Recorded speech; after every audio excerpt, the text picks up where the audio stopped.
Welcome to Bridging Markets, the podcast where we explore how healthcare companies expand across borders. I'm your host, Juan Sanchez. Regulation isn't optional, it's the price of entry. And in healthcare, your very first customer isn't a hospital, a doctor, or even a patient. It's a regulator. Without their approval, you are not even in the game. Today, we'll compare how regulation works in Canada and Latin America, why the differences can make or break your expansion, and what you can do to avoid common mistakes. Let's start with Canada. Health Canada is structured, transparent, and predictable. If you want to bring a medical device or a pharmaceutical product into the country, you know exactly what you're getting into. The requirements are clear, the timelines are published, and while the process is rigorous, it's consistent.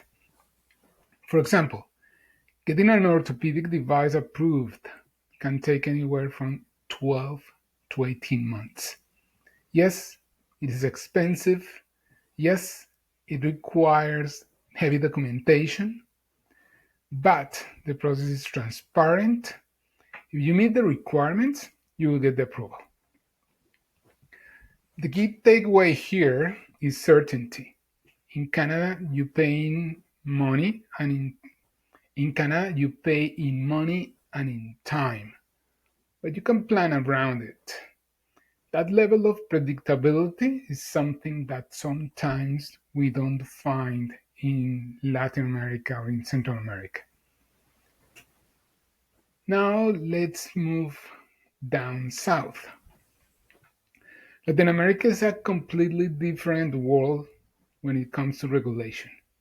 Every country has its own agency, its own rules, and its own way of enforcing them, which creates a layer of complexity that is important to navigate when thinking about expanding into the region.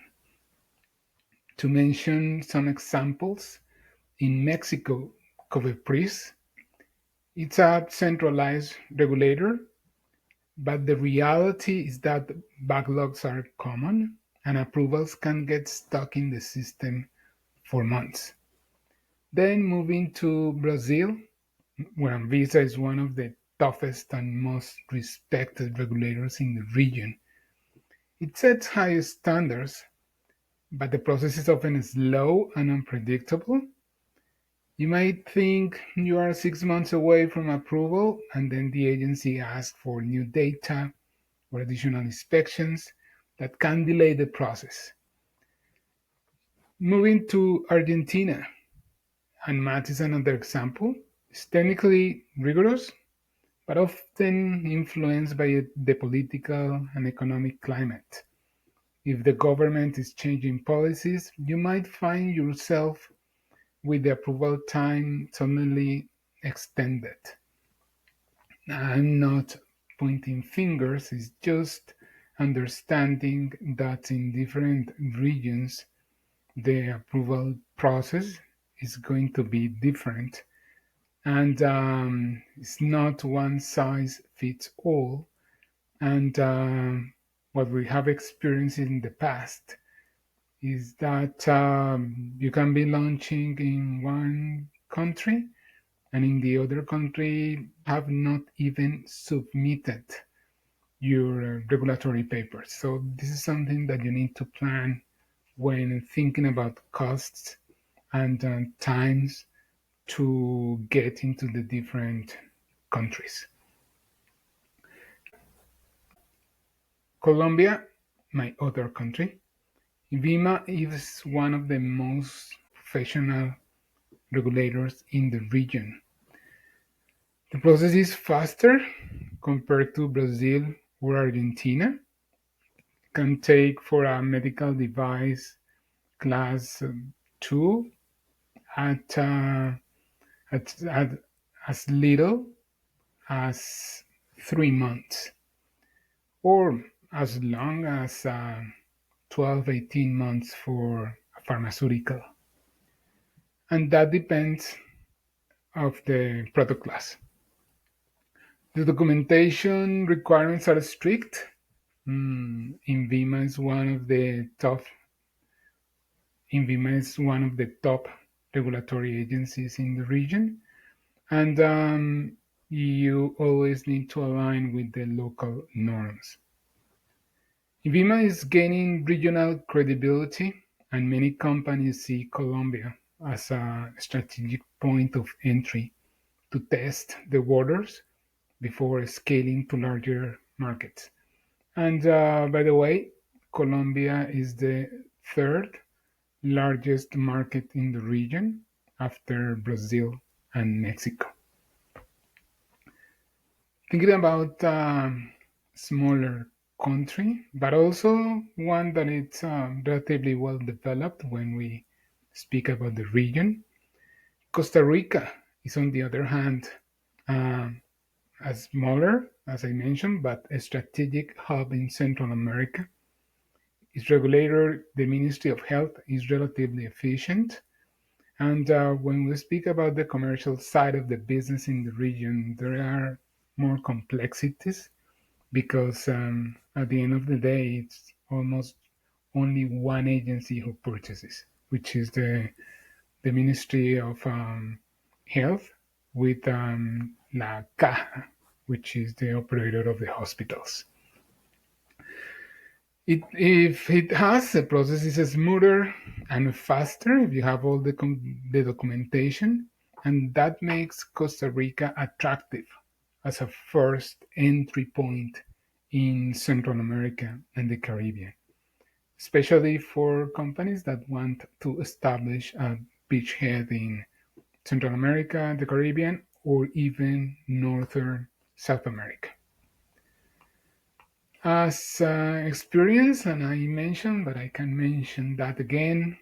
Um, in my previous life, I launched many products, and always the countries in which the delays were higher were the biggest countries, Mexico and Brazil, and that's the reason because it's very important to partner with a local agency or somebody who really knows how to navigate the process. And that's where we at Courage Healthcare can help you. So, what can you do to avoid these traps? As I mentioned, and fire, as I mentioned, hire a local regulatory agent. To be honest, this is non-negotiable. You need somebody on the ground who knows how the system works, who has relationships inside the agencies, and who can guide you through the local nuances of the process. Second, build buffer time into your plan. If somebody tells you that the approval will take 8 or 12 months, just add up maybe another 3, going to 11 or 15, so that you really know that in the plan that you have, it's going to materialize and you are not short planning all your income and budgets. And in terms of budget, mm, don't just think about the submission fee. We have to include all the ancillary costs like translation, notarization, site inspections in some cases, and document legalization. So this can really add up quickly and delay your launch if are not ready. And I think the most important is I think the most important thing is to go with the mindset that one size doesn't fit all because different countries in the region work in a different way. So, as a summary, regulation is the gatekeeper, to be honest. It's your first it's your first customer and it has the power to open doors or shut them for years. But if you respect the process, prepare properly, and build strong local partnerships, you can turn regulation into a competitive advantage because most companies underestimate it, and that's where they lose. Going forward, in the next episode, we'll leave the technical side and move into something just as critical: culture. As Peter Drucker once said, culture eats strategy for breakfast.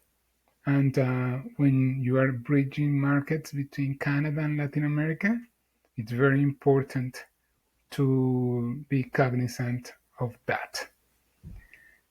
Thanks for joining me on the today Bridging Markets episode. If you find this useful, make sure to subscribe and connect with me on LinkedIn when I share more insights on how to expand in healthcare across borders. See you in the next episode. Thank you so much.